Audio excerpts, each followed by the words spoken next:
So welcome back. So we are currently learning decorators in Python. So in the previous video, we learned about how we can use a simple decorator. So in this session, we'll learn about how we can use this at the rate symbol. You can say at the rate symbol. Okay. So using this, how can we use as a decorator in Python? Let's learn about it.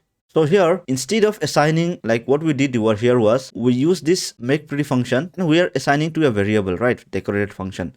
So instead of doing that, what we can say now is let me define another ordinary function. Let's say I'm ordinary 2 and let's say ordinary 2. So now instead of calling the make pretty function and passing this ordinary function as an argument, now I can simply use this at the rate and I can say make pretty. Okay. So now when I use this at the rate and make pretty, so this means that I'm assigning some decorated function to this basically function ordinary 2. So let me comment this and let me comment this and let me run this code again. But since we didn't call the ordinary function, nothing happens, right? So here we define to a variable and we are calling this function, right?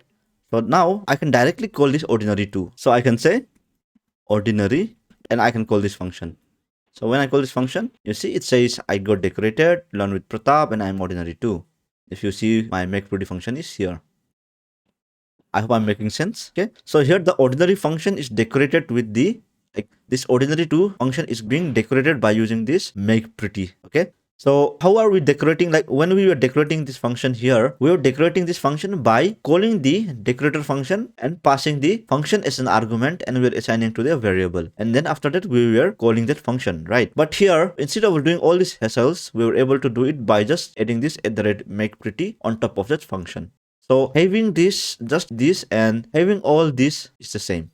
Okay, simple, right? So now let's learn how can we pass functions with parameter. Like I don't have any parameters right here. So we can have some parameters in this function also, right?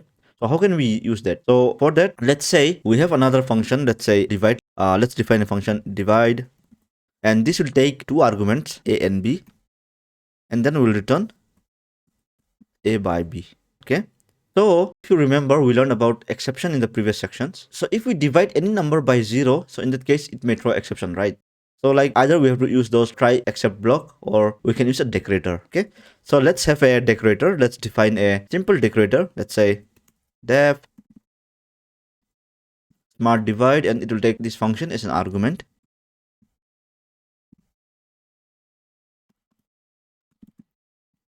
So we have this inner function. So it basically says I'm going to divide a and b, right? So here what we can say is we can check the value of b. If the value of b is 0, then in that case we will just return by saying that we cannot divide. Okay, let's do that.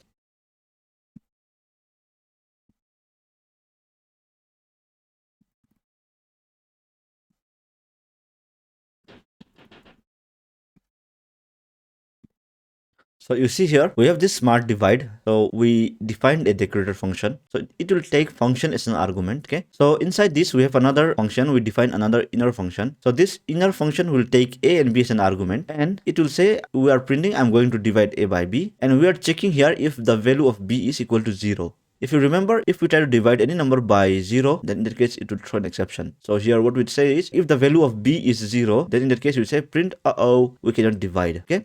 And then we return, we don't execute the function. And after that, if the value of b is not equal to 0, then we return the function by passing the input a and b. And then from this decorator function, we are returning the inner function, right? So let's call this. So now let's use this divide. Let's call this divide. And let's pass two arguments, let's say 7 and 0. So let's run this code. So it throws an exception, right? So now if I use this smart decorator, okay, and if I run this code now, it doesn't throw any error, right? So why is that? So I forgot to use the f string, my bad. Okay, so this way we are using this decorator and we're able to handle the error, right? So this is the benefit of using a decorator. So far, we have learned about different type of decorators, like how we can use decorators. We also learned how we can use this at the rate symbol to decorate a function and the differences it brings when we use this at the rate and without at the rate. So we need to assign to this variable. And we also made a smart divide. Oh, this is some typo here. So it should be smart divide. So we created a smart divide decorator function, and then we were able to handle the zero exception, right? So this is the benefit of decorator. I hope you will learn about this decorator. So the easiest way to learn all this is by doing a practical or code along with me. So if you do that, I guarantee you will be able to learn it more quickly, and hope to see you in another section.